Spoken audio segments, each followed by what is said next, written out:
Il fait nuit noire quand une famille est sauvagement agressée dans son sommeil. C'est le cauchemar de tout le monde. Une seule personne s'en sort vivante. Je l'ai observée. Elle semblait très calme. C'était la famille idéale. Parfois, le mal surgit là où on l'attend le moins. Comment vas-tu? Il y a des êtres monstrueux. Impossible de savoir où le tueur allait encore frapper.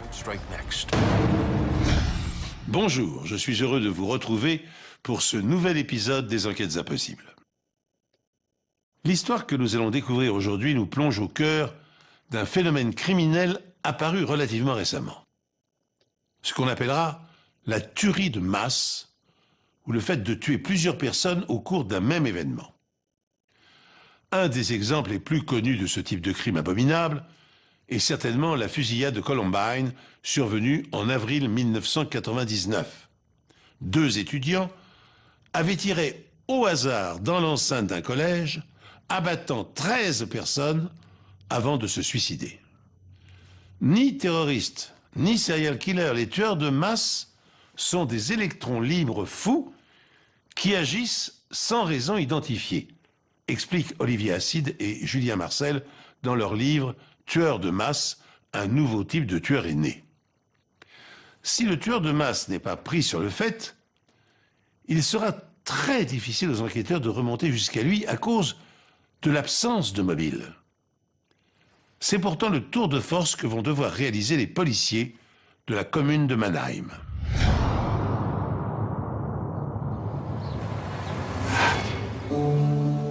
Lancaster, en Pennsylvanie. Cette ville chargée d'histoire et fidèle aux traditions abrite une communauté amish prospère et des quartiers de cartes postales, comme la commune de Mannheim. C'est l'un de ces endroits où les portes ne sont jamais closes. Pour de nombreuses personnes, ce type de banlieue est l'exemple même du rêve américain. Pourtant, par une nuit de mai, le rêve d'une famille va brutalement être brisé.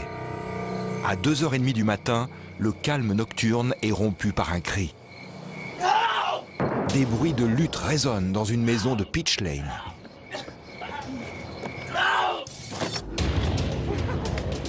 Quelques minutes plus tard, Maggie Haynes, 20 ans, sort en trombe de la maison et va réveiller ses voisins pour qu'ils appellent les secours.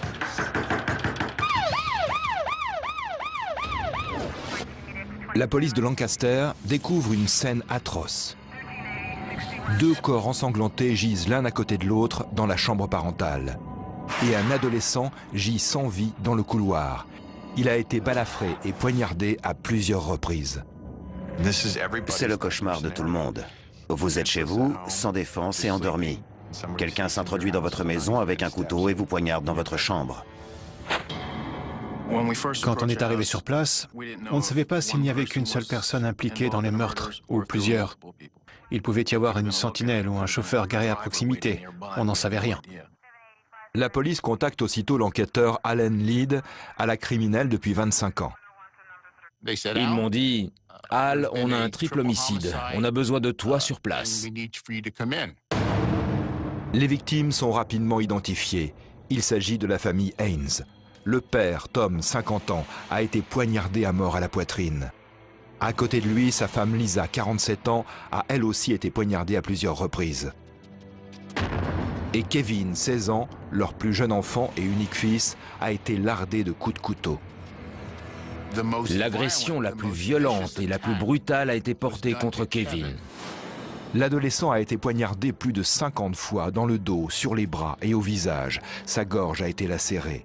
Il y a du sang partout, sur les murs et par terre, preuve qu'il s'est défendu contre son agresseur. Tous les membres de la famille ont été éliminés, sauf un. Maggie Haynes, 20 ans, s'en est sortie sans une égratignure. Elle raconte à la police qu'elle s'est enfuie de la maison aussi vite qu'elle a pu et qu'à aucun moment elle n'a vu le tueur. Les experts médico-légaux passent la scène de crime au peigne fin mais ne trouvent aucune empreinte, ce qui laisse à penser que le tueur portait des gants. Ils vont toutefois trouver un élément de preuve majeur. Le principal élément de preuve trouvé sur la scène de crime est une série de traces de pas, les corps gisant dans la maison. En voyant les empreintes de pas, j'ai tout de suite vu qu'elles avaient été faites par une seule et unique personne. D'après le cheminement des pas, les enquêteurs déterminent qu'après avoir tué Kevin, l'intrus est retourné dans la chambre de Tom et Lisa. Le tueur a vu que Lisa était encore en vie. Alors il l'a achevée en lui portant un dernier coup de couteau à la gorge. Les empreintes de pas vont ensuite conduire les enquêteurs jusqu'à la salle de bain du deuxième étage. Là, à l'aide d'un produit chimique appelé luminol et d'une lumière noire, ils découvrent des traces de sang dans le lavabo, un détail glaçant qui va leur donner un aperçu de la froideur du tueur. Il faut vraiment avoir un sacré sang-froid pour prendre le temps d'aller se laver les mains et de laver son couteau après avoir massacré 3 personnes dans leur propre maison. Comme la famille avait l'habitude de laisser ses portes ouvertes, l'agresseur a pu entrer à n'importe quel moment. Curieusement, rien ne semble avoir été volé dans la maison. Conclusion, il ne s'agit pas d'un cambriolage qui aurait mal tourné, mais d'un massacre délibéré. Au petit jour, un autre indice potentiellement important fait surface à l'arrière de la maison. Une casquette de baseball sur laquelle est collé un morceau de Chatterton. Lorsque les experts y découvrent des traces de sang et des cheveux, ils savent qu'ils ont entre les mains un trésor d'ADN qui pourrait leur permettre de rapidement boucler l'affaire. À condition bien sûr que la recherche dans la base de données des criminels génère un résultat. Hélas, les enquêteurs ne vont trouver aucune correspondance. La preuve est stockée pour des tests futurs sur des suspects potentiels. Je savais qu'on avait collecté assez de preuves pour incriminer un suspect futur, mais pour le moment, on n'en avait aucun. Les enquêteurs vont alors s'intéresser de plus près à la vie des Haynes. J'ai besoin de toi pour une petite vérification. Mais la police a beau fouiller, elle ne trouve aucun vice particulier chez cette famille typique de classe moyenne. Ils avaient tous de la petite famille parfaite. C'était des gens, tout ce qu'il y a de plus ordinaire. Je n'arrivais pas à croire que quelqu'un ait pu en vouloir à une famille aussi sympathique. Ils reflétaient l'image du bonheur à l'état pur. Quand j'ai appris la nouvelle, ça m'a fait un choc. Une chose pareille ne s'était jamais produite dans le comté de Lancaster. Jamais cela n'était arrivé à des personnes de ma connaissance. On ne savait pas dans quelle direction chercher. Est-ce qu'on devait s'orienter vers les connaissances de la famille, ou le tueur était-il un parfait inconnu? On ne devait négliger aucune piste à ce stade de l'enquête, car rien ne nous poussait vers une direction plutôt qu'une autre. Tom Haynes était le responsable de la filiale d'une entreprise d'équipement industriel. Sa femme, Lisa, était institutrice dans un jardin d'enfants. Mes 3 enfants ont fréquenté cette école, alors je la connaissais de vue et de nom. Maggie Haynes est étudiante à l'université. Reste le fils, Kevin. Échec et maths. C'est un adolescent plutôt réservé de 16 ans qui n'a que 2 amis. Il est incollable au Quiz Bowl, un genre de concours de culture générale. Kevin était un garçon heureux qui prenait la vie du bon côté. Devinez ce que je fais cet été? La famille Haynes n'était jamais aussi heureuse que quand elle était réunie. Leur idée d'un beau moment, c'était rester à la maison, lire, préparer le dîner, regarder un film ensemble, et puis à 10 ou 11 heures, tout le monde au lit. Qui donc aurait pu vouloir décimer cette famille aimante et pourquoi Maggie a-t-elle été épargnée? La police va fixer son attention sur la jeune étudiante. Pouvez-vous me dire avec exactitude ce qui est arrivé? Je dormais dans ma chambre. Maggie suit des cours à l'université de Bucknell, à quelques 150 km au nord de Lancaster. Elle explique aux enquêteurs qu'elle est rentrée chez elle pour les grandes vacances, la veille des meurtres. C'était un vendredi soir. Maggie et Kevin étaient allés ensemble au centre commercial du coin pour acheter des cartes de vœux pour la fête des mères. Ce soir-là, après le dîner, la famille est réunie devant un film. Kevin et sa mère quittent le salon les premiers pendant que Tom et Maggie regardent la fin d'un match de baseball. Finalement, le père et la fille montent se coucher. 3 heures plus tard, Maggie est réveillée par des bruits dans la maison.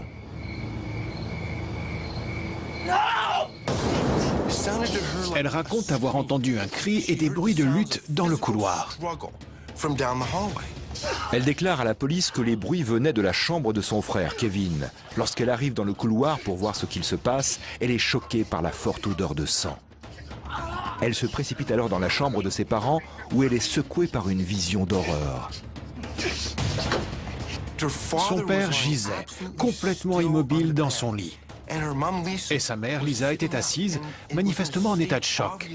Et elle lui aurait murmuré « S'il te plaît, va chercher de l'aide ». Maggie déclare avoir dévalé les escaliers et s'être précipitée dehors sans comprendre ce qui vient d'arriver à sa famille.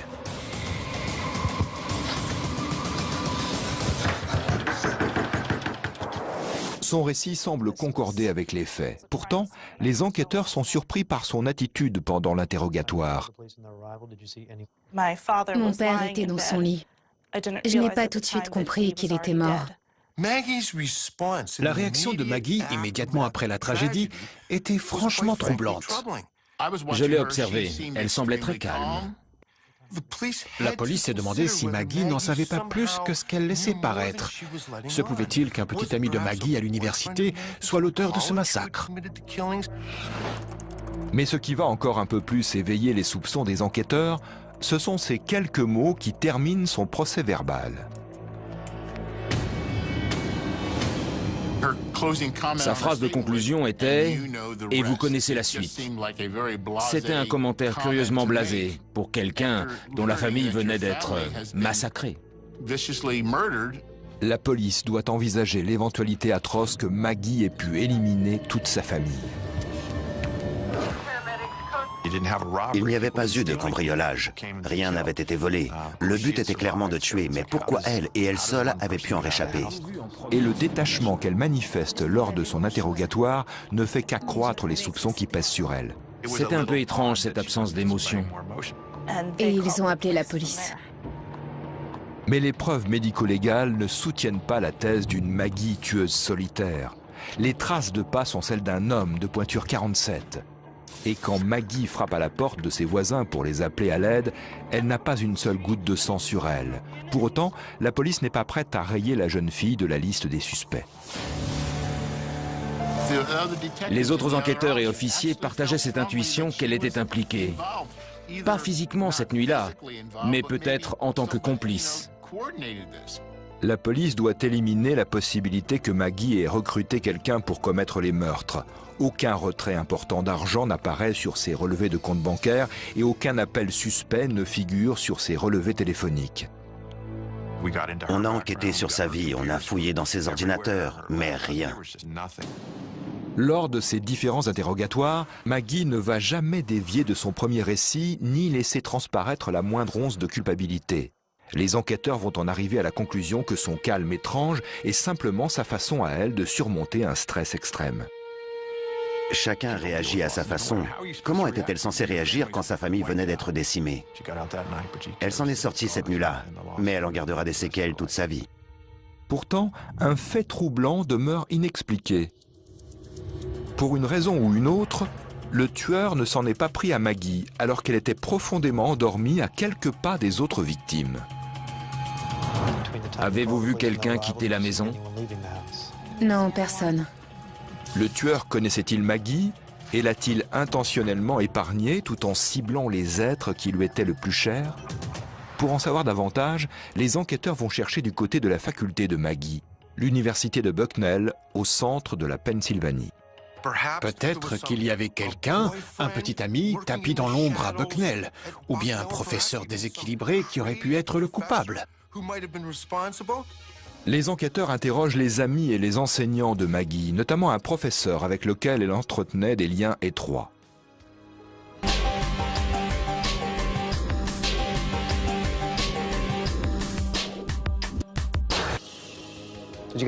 Et en dehors du campus? On se saluait juste. Mais après des heures d'interrogatoire et plusieurs jours d'investigation, les enquêteurs n'ont pas avancé d'un pouce. Sur les 50 ou 70 personnes que j'ai interrogées, rien n'est ressorti. Et rien ne m'a permis de cibler une personne comme pouvant être impliquée. Les enquêteurs s'intéressent à la vie professionnelle et privée des parents de Maggie, Tom et Lisa. On a vérifié leur compte bancaire, leur ordinateur, leurs dossiers professionnels et personnels. Le but était de trouver si quelqu'un pouvait en vouloir à monsieur ou madame Haynes.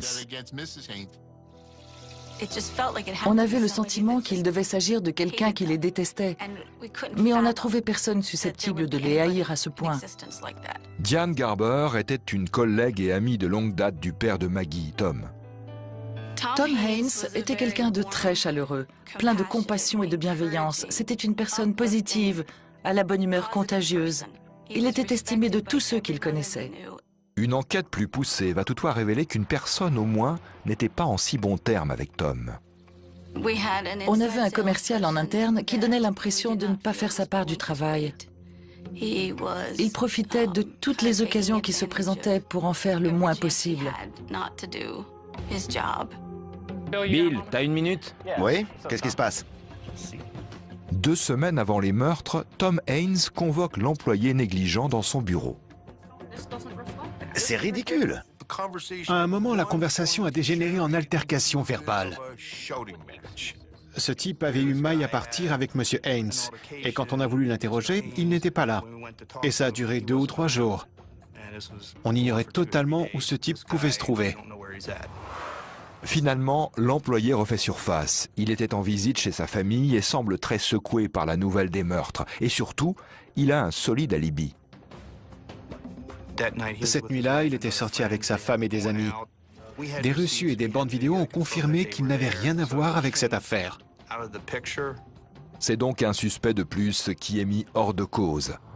Les enquêteurs vont dès lors s'intéresser à Lisa Haynes pour essayer de savoir si quelqu'un pouvait lui en vouloir. Lisa était une femme très douce, très calme. Elle était plutôt réservée. Elle n'aimait pas être mise en avant et elle préférait s'occuper de sa famille. Il ne trouve rien de négatif au sujet de cette enseignante et mère dévouée. Ce qui ne laisse aux enquêteurs qu'une dernière victime sur laquelle enquêter, Kevin, le fils de Tom et Lisa. Des 3, c'est celui qui compte le plus de blessures. La question qui taraude les enquêteurs, c'est pourquoi ? Est-ce que Kevin a reçu tous ses coups parce qu'il s'est défendu contre son agresseur? On peut le penser. Cela étant, il n'en reste pas moins que le tueur s'est littéralement acharné contre lui. Lorsque les enquêteurs se rendent dans le lycée de l'adolescent, ils découvrent qu'à l'instar de ses parents, Kevin a une réputation d'un garçon sans histoire que personne parmi ses connaissances ne va contester. Contrairement à beaucoup de ses camarades qui faisaient leurs premières expériences avec les drogues, Kevin était un étudiant modèle et brillant. C'était la vedette de l'équipe de quiz-ball de son école et un garçon plutôt réservé, au cercle d'amis limité. Il faisait partie de l'élite intellectuelle de son lycée. Kevin n'était pas forcément le plus intelligent, le plus brillant et le plus doué de ses camarades, mais il figurait parmi les meilleurs de sa classe. Les tentatives pour établir un lien entre Kevin et d'éventuelles mauvaises fréquentations dans son école restent vaines. Il passait pratiquement tout son temps libre avec ses 2 meilleurs amis, Benjamin Hopp et Alec Kreider. Vous pensez à quelqu'un en particulier qui aurait pu en vouloir à Kevin? Non, on l'aimait tous bien. Les enquêteurs interrogent Benjamin et Alec pour savoir si Kevin leur aurait confié un secret particulier ou s'il avait des ennemis potentiels. Vous voyez quelqu'un qui aurait pu en vouloir aux Haynes? Non, c'étaient les gens les plus gentils du monde. Aucune information particulière n'émerge. Personne n'avait rien de négatif à dire sur Kevin Haynes et personne ne semblait avoir de grief particulier contre lui. Une fois de plus, les enquêteurs se trouvent dans l'impasse. Après avoir suivi une série de pistes prometteuses, ils sont toujours incapables de trouver un sens à ce triple homicide sordide. Quand vous tuez 3 personnes, généralement, vous avez un mobile, une raison. Mais là, rien ne semble expliquer pourquoi les victimes avaient été assassinées. La police n'ayant ni suspect ni personne dans sa ligne de mire, la peur et la panique s'emparent de la ville de Lancaster. Les gens étaient convaincus qu'un déséquilibré était parmi eux, et personne ne savait quand le tueur allait encore frapper. On ignorait l'identité du tueur. Il pouvait se trouver encore dans les parages, prêt à frapper de nouveau. Si la commune de Mannheim avait jusqu'ici été un endroit tranquille où la confiance avait toujours régné, La sécurité est à présent l'obsession de tous. J'avais des amis dans des sociétés d'installation d'alarmes qui m'ont dit que leur chiffre d'affaires avait augmenté de 700% durant cette période. Les enquêteurs commencent à croire que leur homme est le type de criminel le plus inquiétant d'entre tous, un tueur qui frappe au hasard. J'étais de plus en plus convaincu qu'on avait affaire à un tueur en série. L'équipe s'intéresse aux autres affaires du même type et sollicite les forces de police à l'échelle nationale. On a prévenu tous les services de police des États-Unis via nos systèmes de communication internes. On a essayé de leur fournir un compte-rendu exhaustif dans l'espoir que des collègues aient été confrontés à une affaire similaire. Ils recherchent les cas d'homicide présentant le même mode opératoire, à savoir des agressions à l'arme blanche sur plusieurs victimes à la fois. Conclusion, sur les 6 derniers mois, 4 affaires similaires ont été déclarées dans l'État de New York, une autre en Floride et une de plus dans l'État de Californie. Se peut-il que toutes ces affaires soient l'œuvre d'un seul et même tueur en série itinérant ? Les recherches se sont intensifiées au niveau national lorsqu'un agent de la route arrête des automobilistes pour un contrôle de routine. Je viens d'arrêter un crossover de couleur rouge. Il a arrêté un véhicule en provenance de Pennsylvanie. Les occupants du véhicule, 2 hommes, faisaient route vers la Floride. L'agent est intrigué par les marques de coupure sur les mains du conducteur. Dans le véhicule, il découvre des sachets de marijuana et un couteau de chasse. Main sur la tête. C'est suffisant pour soumettre les 2 individus à un interrogatoire. Questionné par la police, l'un des 2 hommes lâche une information qui va avoir l'effet d'une bombe. Les 2 types se sont vantés d'avoir récemment commis un meurtre en Pennsylvanie. Ils ont également mentionné s'être introduits par effraction dans une maison dans ce même état. À Lancaster, l'équipe d'investigation croit enfin tenir une véritable piste. Cette information des forces de police semblait crédible. Il fallait qu'on l'étudie. La première chose que l'enquêteur Allen Need veut vérifier, ce sont les chaussures des suspects. À partir du motif de la semelle, un laboratoire médico-légal du FBI a pu déterminer la marque et le modèle des chaussures à l'origine des empreintes collectées sur la scène de crime. Mais le rapport des forces de police de Caroline du Nord n'est pas encourageant. Les 2 suspects portaient des baskets. Les motifs de semelle ne correspondaient pas, mais ils avaient très bien pu changer de chaussures. Les coupures sur les mains du conducteur seraient quant à elles le résultat d'un malencontreux accident survenu dans une scierie. En outre, les 2 hommes ont un alibi pour la nuit du 12 mai, où les Haynes ont été assassinés. Allen Need a encore une dernière chance de relier les 2 suspects à l'affaire. Une casquette de baseball qui, d'après les déductions des enquêteurs, aurait été oubliée par le tueur dans l'arrière-cour des Haynes. Les cheveux collectés sur celle-ci sont en effet une source d'ADN. Il y avait de l'ADN sur la scène de crime. Mais on n'avait pas encore pu établir de correspondance, alors on a fait des prélèvements sur les suspects. Hélas, une fois encore, les résultats sont négatifs. L'enquête retombe au point mort. Quand on a découvert que ces 2 suspects n'en étaient pas, on a été très déçus. L'excitation suscitée par la perspective de résoudre enfin ce crime s'est aussitôt éteinte. En fin de compte, en dépit d'une chasse à l'homme nationale, aucun élément probant ne permet de faire le lien entre le massacre de la famille Haynes et une autre affaire connue. Après 2 semaines d'enquête, la police ne semble pas prête d'identifier le tueur de Tom, Lisa et Kevin Haynes. Faute de mieux, elle se contente de traiter l'avalanche d'appels qui continue d'affluer sur la ligne téléphonique spécialement mise en place pour recueillir les témoignages des habitants. Un jour pourtant, l'un des appels va fournir aux enquêteurs une nouvelle piste issue d'une source inattendue. L'informateur est un agent de probation du centre local de détention pour mineurs. On a quelqu'un ici qui pourrait vous aider. Il m'a dit « Al, j'ai un mineur avec moi. Il a 17 ans. Il nous dit qu'un de ses amis a pénétré dans la maison d'un couple à Mannheim il y a quelques semaines et que cet ami se serait occupé de la famille dans le cadre d'un rite d'intégration à un gang. » Le jeune aurait demandé « Comment ça, tu t'en es occupé ?»« Je m'en suis occupé, c'est tout. » Les détails fournis par l'adolescent sur le supposé crime commis par son ami Victor semblent étrangement familiers. Il est monté et est entré dans la chambre parentale. Il a tué le père et ensuite il a tué la mère. Le père d'abord, la mère après, dans cet ordre? Il raconte qu'ensuite son ami est allé dans le couloir et qu'il a commencé à ouvrir les tiroirs d'une commode, là où un garçon dormait, et qu'il a ensuite tué ce dernier en le poignardant de plusieurs coups de couteau. L'adolescent avait connaissance d'informations clés sur la scène de crime qui n'avaient pas été divulguées au public. Il savait qu'un tiroir avait été retrouvé ouvert dans la chambre de Kevin. Le jeune homme prétend aussi que son ami lui a montré un couteau taché de sang le lendemain des meurtres. On n'en revenait pas. Cette histoire, c'était notre affaire. Les enquêteurs de la criminelle ont commencé à se dire que ce gosse était peut-être le tueur après lequel ils couraient. Mais Hector réitérera-t-il sa sordide confession? Lève un peu ton maillot. Le jeune Angelo accepte de porter un micro dissimulé afin d'enregistrer les propos d'Hector au cas où celui-ci aborde de nouveau le sujet. Comment tu te sens? On cherchait à faire répéter à Hector ses aveux au sujet de l'affaire Haynes, afin d'alimenter notre enquête. Ne t'en fais pas. Ok. T'as fait quoi après? Je suis rentré direct. Fondant tous leurs espoirs sur Angelo, les enquêteurs vont rester pendus aux lèvres des deux adolescents pendant 4 longues journées. Cette maison où t'es entré, c'était où déjà? Tu vois de quoi je parle? Non, je vois pas.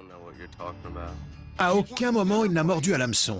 Il n'a pas dit le moindre mot sur cette histoire, et très clairement, le fait est qu'il n'en savait rien. Voyant leur meilleure piste réduite en miettes, les enquêteurs doivent se résoudre à l'idée. Angelo a tout inventé. Toute l'histoire avait été imaginée par ce gosse qui devait voir dans ce subterfuge un moyen pour lui d'échapper à la détention. Mais une fois de plus, ça s'est soldé par une immense perte de temps. On avait tous placé nos espoirs dans cette piste et donc le retour à la réalité a été brutal. La situation était vraiment très frustrante. Pour la seconde fois, une pseudo-confession a fait perdre aux enquêteurs un temps précieux. Non seulement ces derniers sont découragés, mais le tueur court toujours.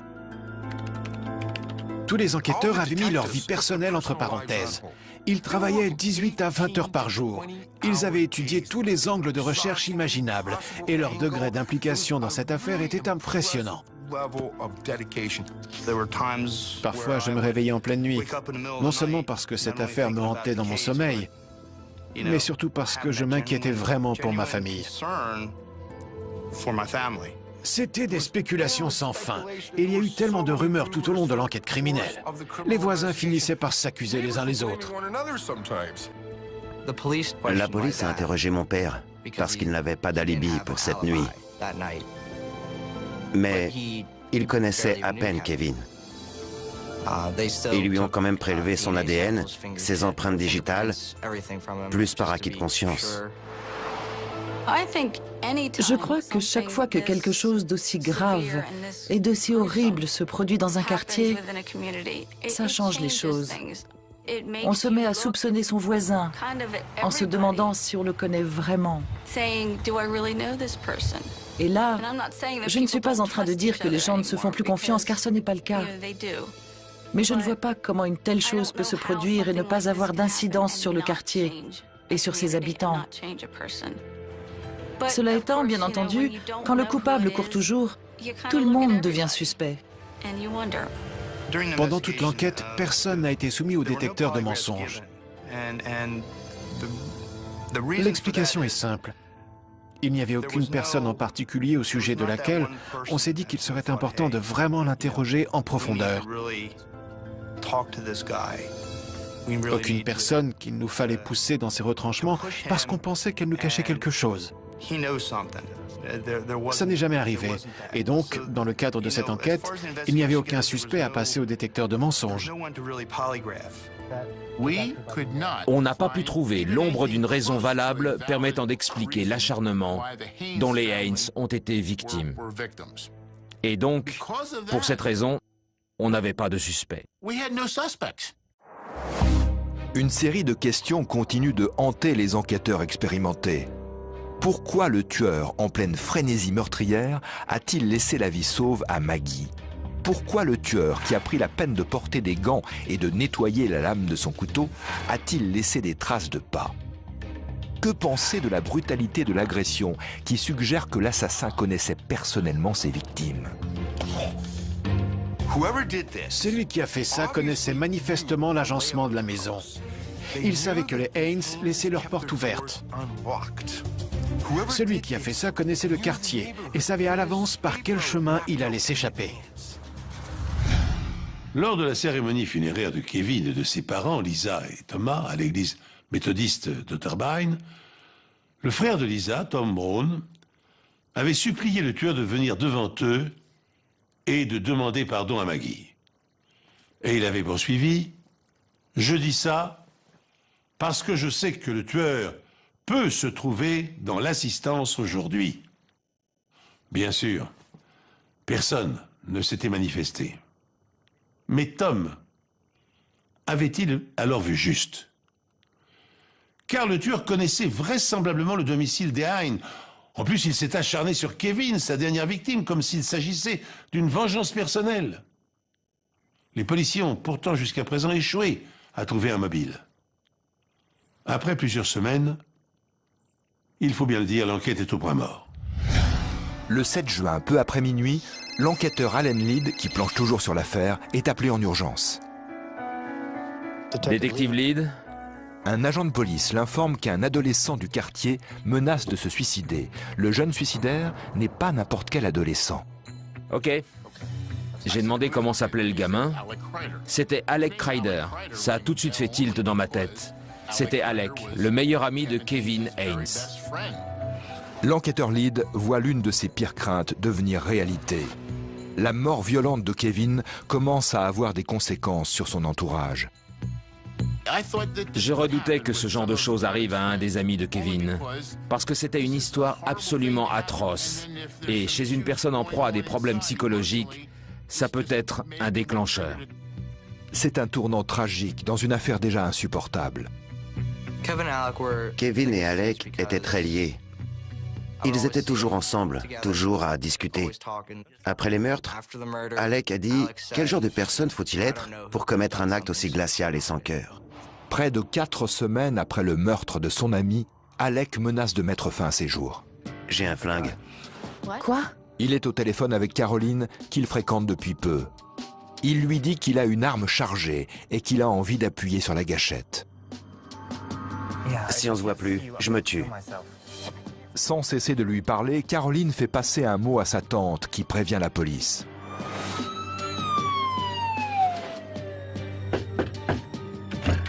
Il est en haut? Peu de temps après, l'enquêteur Lead, accompagné d'autres agents, intervient à temps pour empêcher la tentative de suicide. Il parvient à nouer le dialogue avec l'adolescent prostré. Je lui ai dit, Alec, pourquoi? Qu'est-ce qui se passe? Pourquoi vouloir te faire du mal à toi-même? Il n'arrêtait pas de me dire que ce monde était un endroit horrible, rempli de gens mauvais. Je lui ai répondu que j'étais d'accord avec lui, et il m'a dit, regardez ce qui est arrivé à mon meilleur ami. Il s'est dit, ce gosse est déboussolé par le meurtre de son meilleur ami et de ses parents. Avec l'accord de sa mère, Alec est placé en unité psychiatrique pour être évalué. De là, il continue d'écrire des lettres passionnées à sa petite amie. Dans le même temps, la tante de Caroline a pris contact avec la mère d'Alec. Et la tante lui a fait comprendre qu'il était hors de question que Caroline continue de fréquenter son fils. Quand les parents d'Alec lui rendent ensuite visite, ils lui apprennent la mauvaise nouvelle, inquiets de sa réaction. Tu ne peux plus continuer à la voir, mon fils. Ce qu'Alec va ensuite déclarer, personne ne veut y croire. J'ai une déclaration à faire.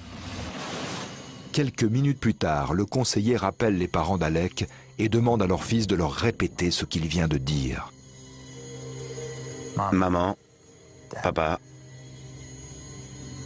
j'ai tué les Haynes. Personne ne sait quoi penser de cette surprenante déclaration. Vous imaginez le traumatisme et l'angoisse qu'ont dû ressentir ses parents. Kevin était ton meilleur ami. Quand j'ai appris la nouvelle, j'ai cru qu'Alec avait dit ça pour se venger de ses parents. Et je suppose qu'ils espéraient la même chose de leur côté. Mais le récit d'Alec est d'une précision glaciale. Il raconte à ses parents comment il s'est habillé en noir et a caché le logo de sa casquette de baseball avec du Chatterton. Ensuite, il se rend chez les Haynes en s'éclairant à l'aide d'une lampe torche. Il est armé d'un couteau. Souvent invité chez les Haynes, il sait qu'ils laissent toujours la porte de leur garage ouverte. Il monte à l'étage et poignarde Tom Haynes pendant son sommeil. Il s'attaque ensuite à sa femme, Lisa. Puis il longe le couloir pour s'en prendre à Kevin, qui lutte farouchement.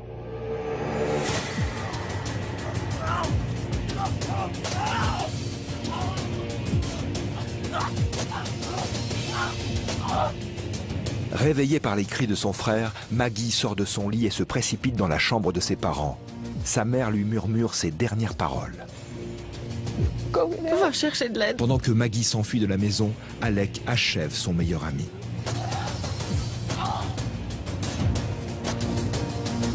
Il refait ensuite un tour dans la chambre parentale où il trouve Madame Haynes encore en vie.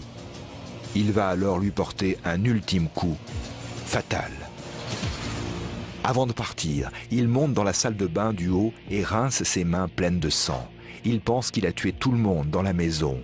Mais par un heureux coup du sort, Maggie a pu lui échapper.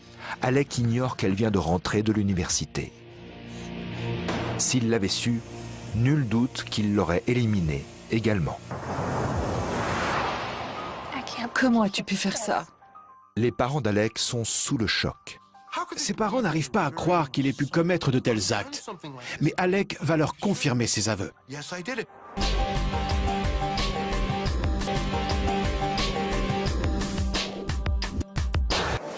Une perquisition rapide chez Alec va mettre au jour une preuve indubitable, un couteau de chasse maculé de sang séché.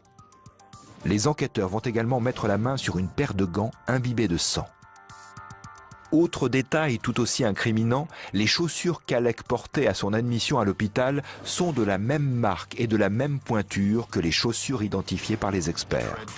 Le motif de la semelle correspond exactement au motif des traces de pas dans la maison. Et il restait du sang dans les coutures et sur la semelle.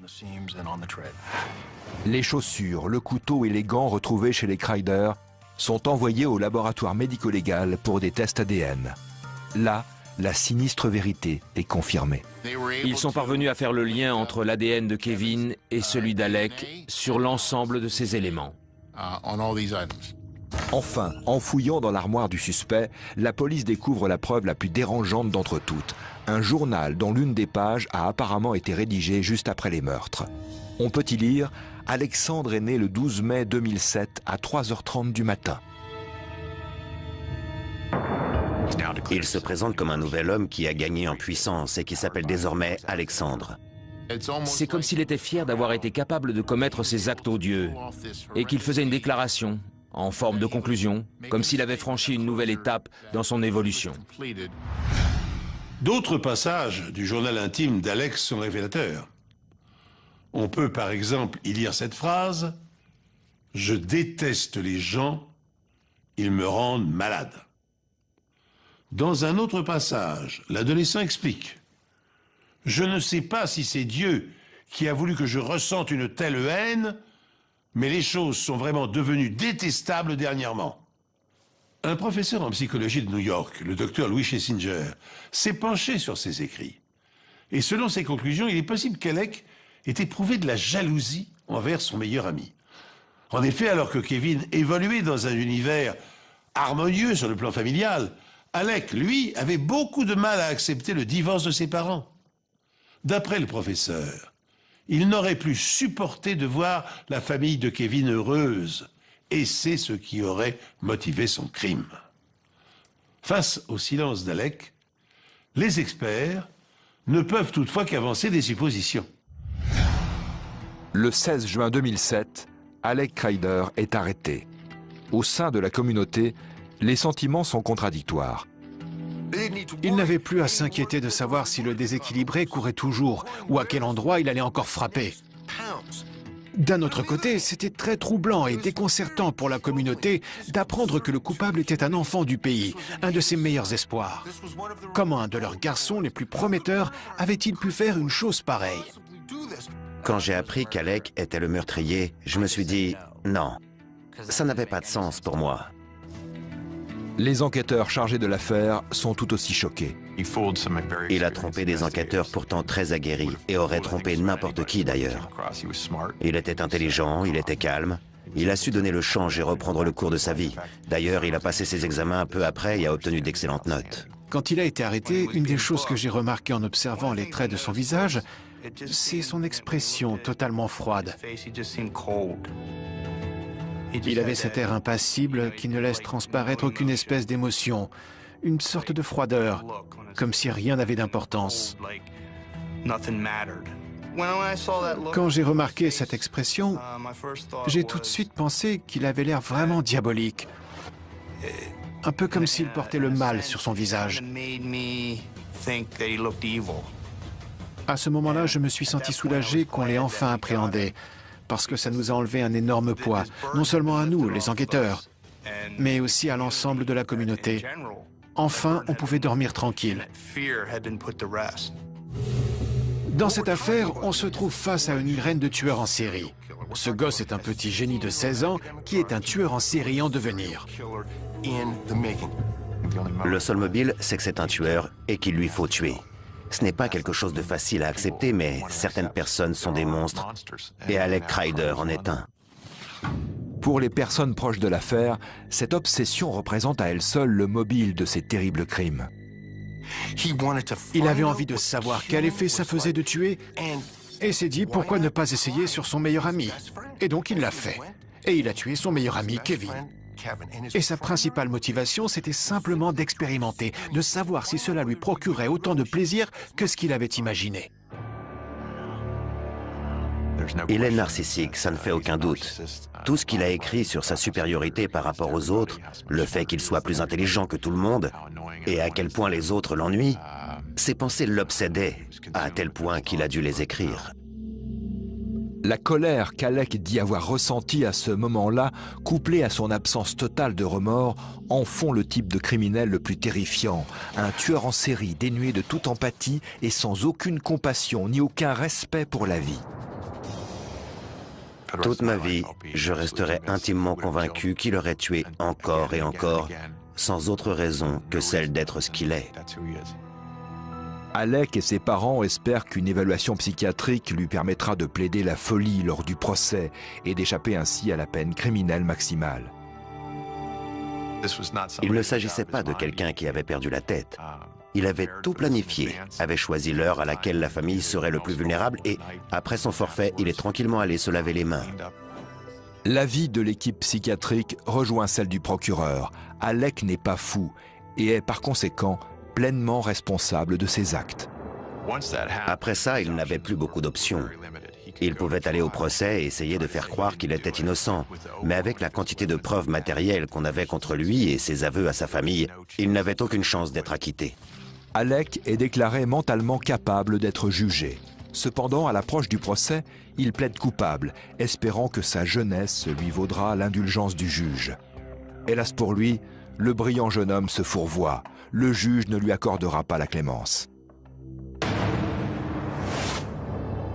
Dans un témoignage filmé qu'elle adresse au juge, Maggie Haynes, la seule survivante de la famille, finit par exprimer toute l'étendue de sa souffrance. Mon monde s'est écroulé. Il me manque à chaque minute qui passe. Kevin était mon petit frère bien-aimé. Et même si la police m'a dit qu'il n'y avait rien que j'aurais pu faire pour empêcher sa mort, je me sens quand même coupable de ne pas l'avoir protégé. Car c'est ce qu'est censé faire une grande sœur. Je donnerais n'importe quoi pour qu'il soit vivant à ma place aujourd'hui. J'aurais fait n'importe quoi pour Kevin. Il avait un avenir tellement radieux devant lui. Il excellait dans ses études et il adorait ça. Et c'était un garçon si gentil, il n'aurait fait de mal à personne. La veille du jour où il nous a quittés, on était allé acheter des cartes de vœux pour notre mère. Ce qui me fait le plus de mal, c'est que Kevin n'aura jamais la chance d'avoir son baccalauréat. Jamais il n'ira à la fac, ne se mariera et ne fondera une famille. J'avais tellement hâte de faire partie de la vie d'adulte de Kevin et qu'il fasse partie de la mienne. En tuant Kevin, Alec Crider ne lui a pas seulement volé son avenir, il m'a volé une partie de mon avenir également. Au-delà de ça, je suis persuadée que s'il en a l'opportunité, il tuera de nouveau. Alec Crider est un individu abject. Il a poignardé ma famille jusqu'à la mort. Et il n'a manifesté aucun remords pour ses actes. Je veux que jamais il ne puisse sortir de prison. Je dois m'assurer que jamais plus il n'aura l'occasion de faire d'autres victimes. Fait paradoxal, dans cette triste affaire, c'est le petit frère qui, en fin de compte, a protégé sa grande sœur. D'une certaine façon, Kevin a sauvé la vie de sa sœur. Dans sa lutte pour survivre, il a donné l'opportunité à sa sœur de s'échapper. Horrifié par ce crime ignoble, le juge condamne Alec à la peine maximale autorisée par la loi. Alec n'a absolument aucune chance de bénéficier d'une remise en liberté conditionnelle et n'a pas l'ombre d'une chance non plus de voir sa peine commuée. Alec mourra en détention. Personne, absolument personne, connaissant Alec et Kevin, n'aurait pu se douter que c'était lui le responsable. Et là, on parle des professeurs et des élèves. D'ailleurs, ils étaient censés voyager en Allemagne ensemble quelques mois plus tard. Aucune des personnes qui connaissaient ces deux garçons n'aurait, ne serait-ce qu'un seul instant, imaginé qu'Alec pouvait être responsable du meurtre de son meilleur ami et des parents de celui-ci. C'est ce qui a rendu cette affaire tellement difficile à résoudre et à supporter. Parce que le coupable du crime était une personne a priori au-dessus de tout soupçon. Ce garçon aurait pu être le fils, le frère ou le meilleur ami de n'importe lequel d'entre nous. On a tous grandi avec quelqu'un comme Alec à nos côtés. Mais il cachait un mal en lui que personne n'a su repérer à temps.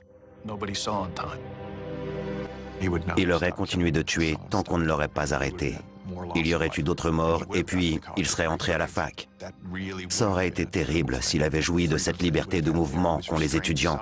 Ici, il était limité dans ses fréquentations, dans le fait qu'il n'était pas motorisé et qu'il était encore sous la responsabilité de ses parents. Alors, imaginez dans un campus universitaire, il aurait pu sévir pendant un moment. Je suppose qu'au bout d'un certain temps, il aurait élargi son horizon à d'autres campus et d'autres choses, mais il aurait recommencé. Ça, j'en suis sûr. La tentation était là et il était devenu Alexandre, cette nouvelle personne qui s'en est tirée une fois. Alors il aurait tué de nouveau, c'est certain.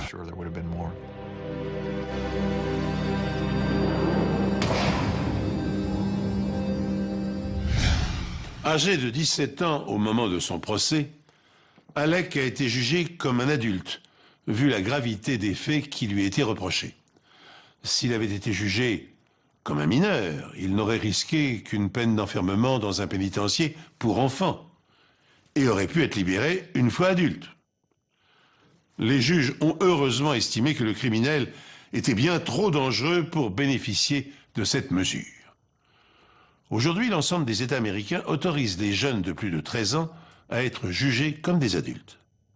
Si cela ne va pas sans poser de problème, les délinquants mineurs étant bien plus exposés au risque d'agression en prison, dans cette affaire, on ne peut que se réjouir qu'un tueur soit empêché de nuire à nouveau.